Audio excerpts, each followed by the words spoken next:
and turn to item 4 on the agenda, which is a paper from Tim Kelsey on patient and public voice. Tim. Thank you, Chairman. The paper's before you. I was just going to highlight really three parts of it, which I think are important steps in the direction of both transparency and participation. The first of those is the work we're doing on creating an information standard for accessible information. One of the big challenges we've got is to make sure that this revolution in information and knowledge is not exclusive, that we don't leave anybody behind. And one of the important objectives of the information standard is that it should enable everybody to participate in the work of NHS Choices and others. So that's an important piece of work, and I'd point to the period of engagement that we're now in relation to the development of that standard. Other highlights include the commitment to transparency being made, I think, very real to a very large number of people with the publication of new data on general practice, which we published last month. In my view, I don't know what Bruce would say, this was the most meaningful data that's ever been published on general practice in this country. It tells you a whole range of really important things, just as somebody using general practice in relation to the kind of approaches that different doctors, different services are taking to different issues. One of the things the media picked up on was that it discloses, for example, a significant variation in cancer referral rates from different GP practices, and that's obviously an issue which we have some considerable interest in ensuring improves. It was very important that when we published this data, and I'd like to thank colleagues in Bruce's directorate for helping us develop the project, that we did make this as accessible as possible. So we've made it available on NHS Choices, and that means that local communities, local citizens are able to interrogate the data in whichever way they like. I'd like to just tell the board some good news about Choices, which has recently come, which is that this online information service now has more than 30 million users a month, 1 million, more than 1 million per day. It's just an amazing achievement, not just for the team, but for all of us. I think it feels to me like out there, the citizenry of this country are offering to be involved in the conversation about health. That's and I think that's just a big milestone which we passed last month. Friends and family test, another area that we should highlight. We published the 6-monthly data in October, and what that told us is that more than 1 million people have now participated in that programme. Again, I think an astonishing and really important milestone for our whole campaign around transparency and participation. It told us also a lot about the way in which now the trusts that are required to give patients and citizens the opportunity to comment on the quality of the service have really worked hard to get more people doing so. So we saw in the original, and when we rolled it out in April, a number of trusts where very, very few people were participating in providing responses. Most trusts are now over the 15% minimum that we set. Many are doing much better than that, and it reflects some really important work and really important commitment that out there trusts are making to genuinely trying to put the patient voice at the heart of the way they deliver their services. And there are now myriad examples of really amazing, excellent, good best practice in taking the data and the comments that people volunteer when they're giving their rating to directly and in real time improve services. So one example is included in the paper Hillingdon, where they've developed a whole comfort and night programme around some very articulate feedback from patients on the fact that people are being kept awake through a combination of different factors, light, pollution, sound, noise and so on. And what we know from Francis and from Don Berwick's review is that it is these small things that are the beginnings of things going wrong. So the idea that we've got such active pursuit of improvement in relation to what one might regard as relatively small items is the way we stop the really big tragedies taking place, I think.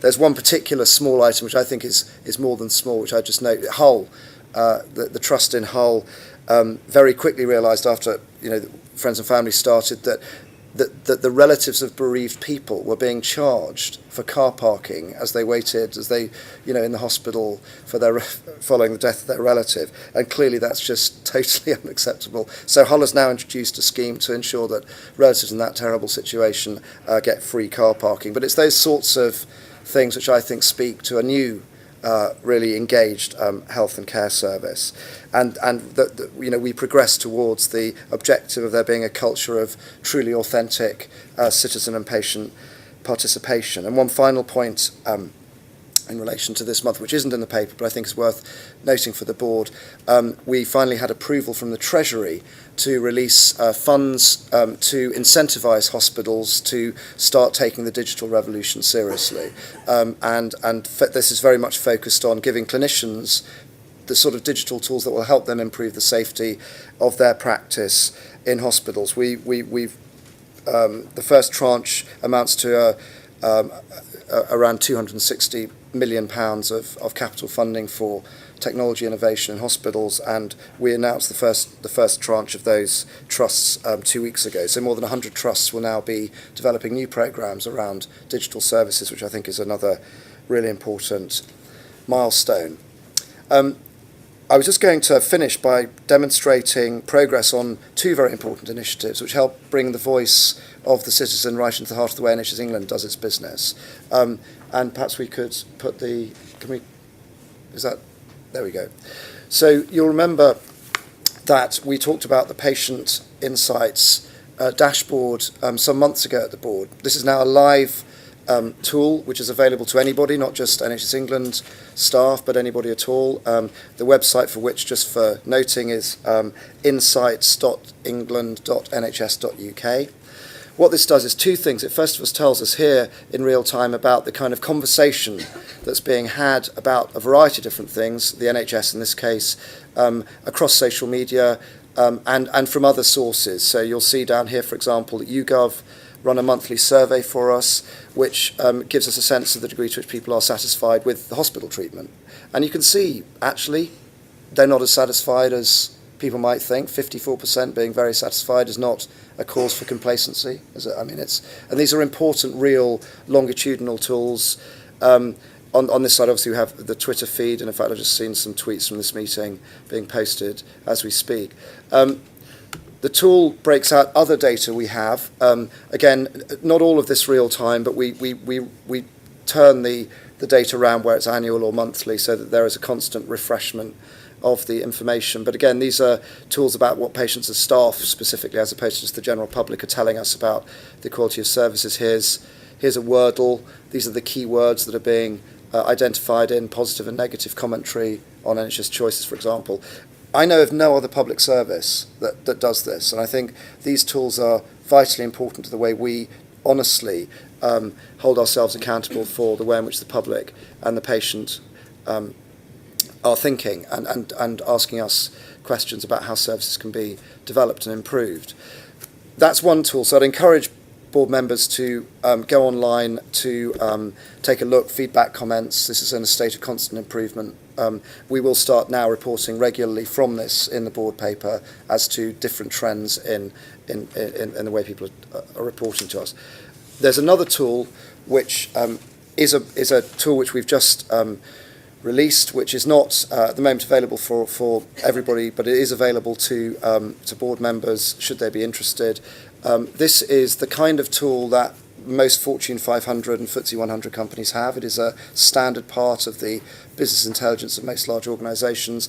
This dissects social media in a real time, in real time across time. So you can look at this by day, by week, by month, and so on, and provides a really invaluable source of insight for us in two really important ways. First of all, it helps us understand what are the issues for people. It's a sort of real-time detection tool, but it also helps us literally plan services. So, for example, by using these data, we were able to identify instances of norovirus at very local level, way in advance of them actually happening, as it were. People were talking about norovirus before it became an issue in local hospitals. We're able to feed that back to providers. This is an important part of the winter communications strategy, for example, so that people can take action before things actually happen.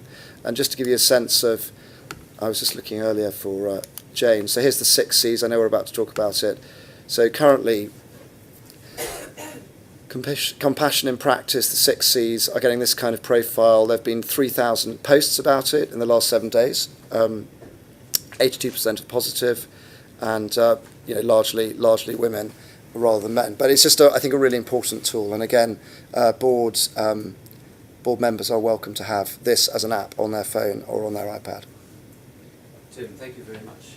Invite Mario. Did you wish to come in? I just wanted And to Margaret. say, I mean, this is incredibly rich. We could probably spend the whole of the board meeting understanding more of this.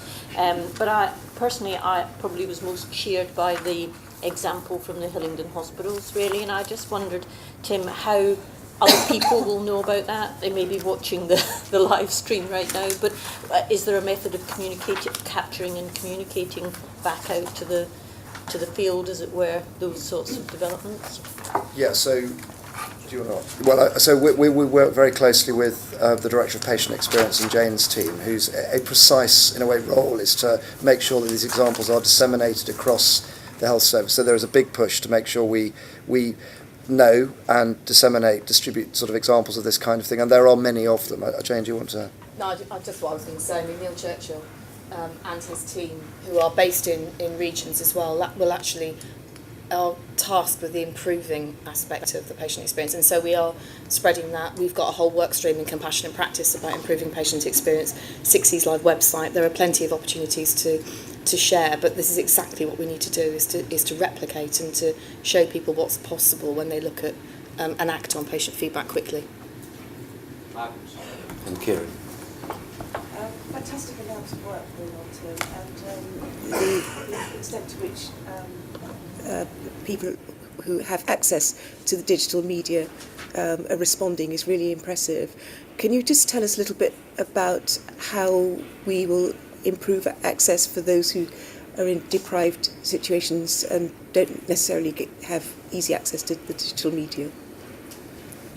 So there's lots in there. I was going to bring to the next board meeting the work we're doing on health literacy, and I mentioned it briefly at the last one, but there's a specific programme to take 100,000 people who want to in disadvantaged circumstances through a course to help them learn how they can use online tools when they wish to, and we launched that 2 months ago, and we've already had 50,000 people sign up from the most, as I say, disadvantaged or difficult circumstances.